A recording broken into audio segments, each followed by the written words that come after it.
Alors le soufisme, c'est la dimension intérieure, spirituelle de l'islam. On pourrait dire aussi ésotérique, si ce n'est que le mot ésotérique en français moderne est souvent compris comme virant vers l'occultisme. Or, ce n'est pas ça. Ésotérique veut dire simplement intérieur. Donc, je préfère dire que c'est la dimension intérieure de l'islam. C'est-à-dire, qu'est-ce que derrière les dogmes et les rites de l'islam, qu'est-ce qui doit être vécu sur un plan symbolique, sur le plan donc intérieur précisément, et sur le plan spirituel. Le soufi participe, cherche, disons, à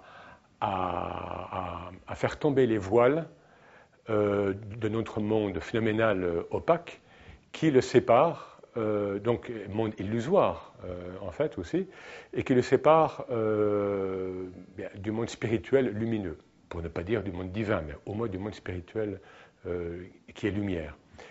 Et donc, en ce sens, le soufi s'inscrit dans la démarche coranique qui distingue entre le alim al-ghaib, c'est-à-dire entre le monde du mystère, avec un grand M, le monde de l'invisible, et le alim al-shahada, le monde du témoignage, c'est-à-dire le monde sensible, le monde phénoménal.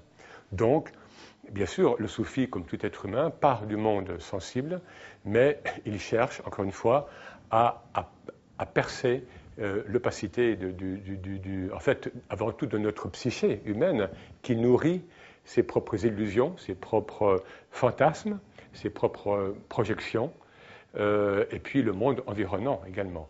Donc voilà, donc il cherche à s'approcher du monde spirituel ainsi. On peut dire aussi que le soufisme est la dimension initiatique de l'islam, au sens où, pour progresser sur la voie spirituelle, parce que les soufis expriment cela en termes de voie, eh bien, il faut parcourir des étapes, des stations, des demeures, des états spirituels, etc. Autant de termes soufis, je dirais techniques en arabe, que je traduis bien sûr. Donc, il faut parcourir et que ce chemin est périlleux. La vie spirituelle est périlleuse. Et elle est riche, mais elle peut être aussi périlleuse. Et donc, dans le soufisme, on dit qu'il faut un maître spirituel, c'est-à-dire un être qui a déjà parcouru ce chemin et qui peut vous aider. Alors, le maître spirituel, ce n'est pas forcément une figure d'autorité, comme on peut se le représenter parfois, de manière extrêmement, un peu caricaturale. Le maître spirituel, dans le soufisme, c'est avant tout un compagnon majeur, bien sûr, un compagnon privilégié, quelqu'un qui, en fait, qui a des connaissances d'ordre intérieur qui fait qu'il sait très bien à qui il a affaire, en fait, dès le départ. Il faut bien reconnaître que dans notre état de conscience ordinaire, habituel, nous vivons, en fait, que dans l'extériorité, que dans le monde des apparences. Nous jugeons les êtres, nous jugeons le temps, nous jugeons le monde qui nous environne, et les autres règnes, les animaux, la nature, tout ça, selon en fait les apparences. Or, la voie du soufisme va être de se déprendre du jugement.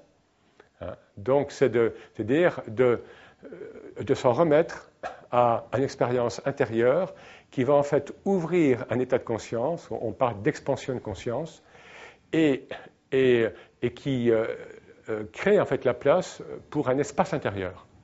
Et dans cet espace intérieur, eh bien, une richesse se développe qui permettra à l'ego humain, à la psyché humaine, de ne plus en permanence, comme on le fait souvent, juger.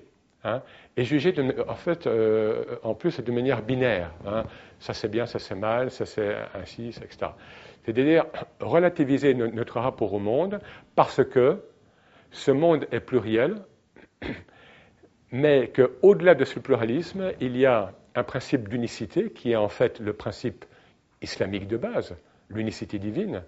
Mais pour les soufis, cette unicité divine, qu'on appelle en arabe « tawhid », eh bien, a un sens plus général. C'est-à-dire qu'il n'y a pas seulement un Dieu unique quelque part dans le ciel, et puis l'humanité par ailleurs, parce que là, on serait à nouveau dans la dualité. Si nous sommes vraiment dans l'unicité, c'est-à-dire que Dieu unique imprime cette unicité dans tout le cosmos. Et cette unicité, elle se décline, elle a une relation subtile avec la multiplicité, puisque nous savons bien que nous vivons par ailleurs dans la multiplicité. Le soufi est cet être qui recherche à se purifier sans cesse pour précisément parvenir à être en contact avec la présence divine. Il y a une belle parole du prophète Mohammed, donc Mahomet, qui dit que les cœurs, donc le cœur humain, que les cœurs rouillent comme rouille le fer, et qu'il faut polir le cœur par l'invocation de Dieu.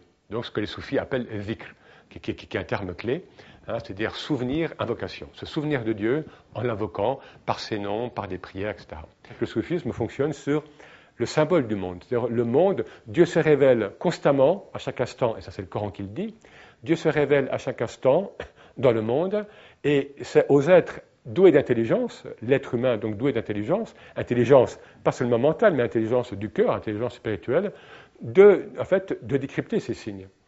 Donc, les soufis au XXe siècle sont surtout dans leur forme confrérique, donc les confréries soufis, qui sont donc constituées en tant que groupe. Ils vont être attaqués donc par les wahhabites, par les salafistes, par des réformistes musulmans qui disent que le soufisme est dépassé, etc. Et on voit que, en fait, depuis les années 1970, il y a eu un renversement de situation au sens où le soufisme est devenu extrêmement interrogé, d'une part en pays musulmans et beaucoup en Occident. Pourquoi ? Parce que nous sommes à partir des années 1960-70 dans un contexte de désenchantement du monde, de mondialisation aveugle, de matérialisme bien sûr consommé, et notamment en Occident, et qu'il faut donner du sens. Or, l'islam commence à être de plus en plus présent en Europe, en Occident, à partir des années 70 précisément, et le soufisme est connu déjà. Et le soufisme va donner du sens pour beaucoup. Parfois on dit que la voie spirituelle ou bien que la voie soufie est comme le fil de rasoir. Donc il faut être conseillé, guidé, soit de l'action d'un maître. Les soufis pratiquent ce qui est central dans le soufisme et dans le Coran lui-même, ce que j'ai déjà un petit peu évoqué tout à l'heure, le zikr. Le zikr Allah, donc le souvenir, invocation de Dieu. Ce terme-là, d'ailleurs, est un des noms du Coran. C'est-à-dire, le Coran, là, ça a un sens un petit peu différent. Le Coran en tant que souvenir de Dieu, en tant que rappel à l'humanité, donc du message que Dieu a délivré à tous les prophètes antérieurs, parce que pour l'islam, il y a eu d'innombrables prophètes avant Mohammed. Voilà, donc c'est un des noms du Coran même. Et il y a beaucoup de versets dans le Coran qui énoncent les vertus du zikr. Par exemple, est-ce qu'au souvenir de Dieu, donc au zikr de Dieu, est-ce que les cœurs ne s'apaisent pas ? Ou bien celui qui s'égarera de mon invocation mènera une vie misérable, etc. Invoquez-moi et je vous invoquerai. Donc il y a tout un enseignement coranique, donc venant de Dieu selon les musulmans, sur cette pratique. Donc souvenir, invocation.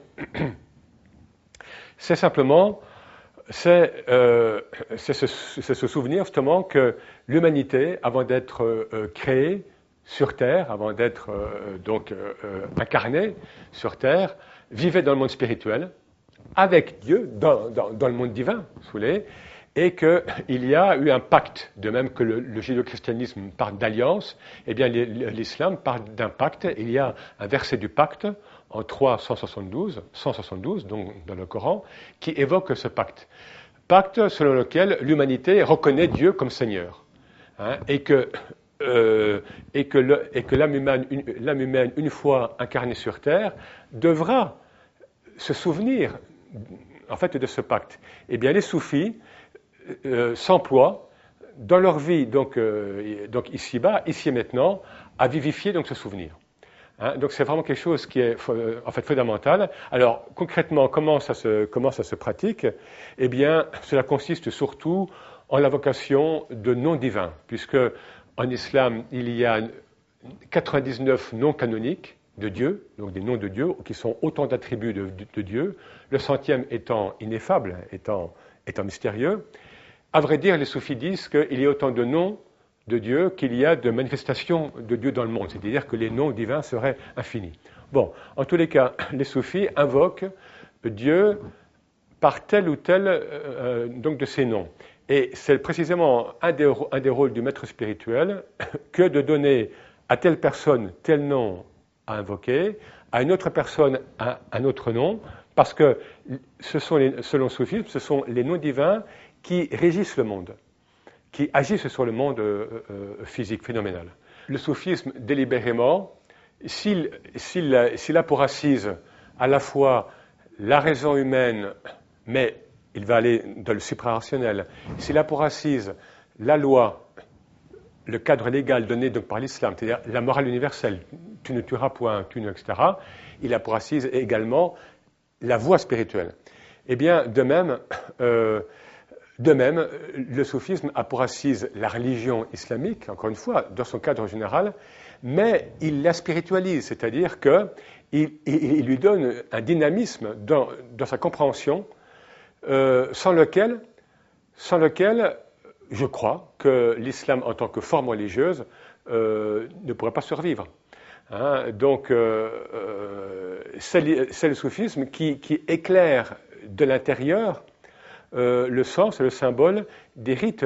Bon, lorsque vous faites le pèlerinage à la Mecque, visiblement, extérieurement, ces rites n'ont pas de sens précis.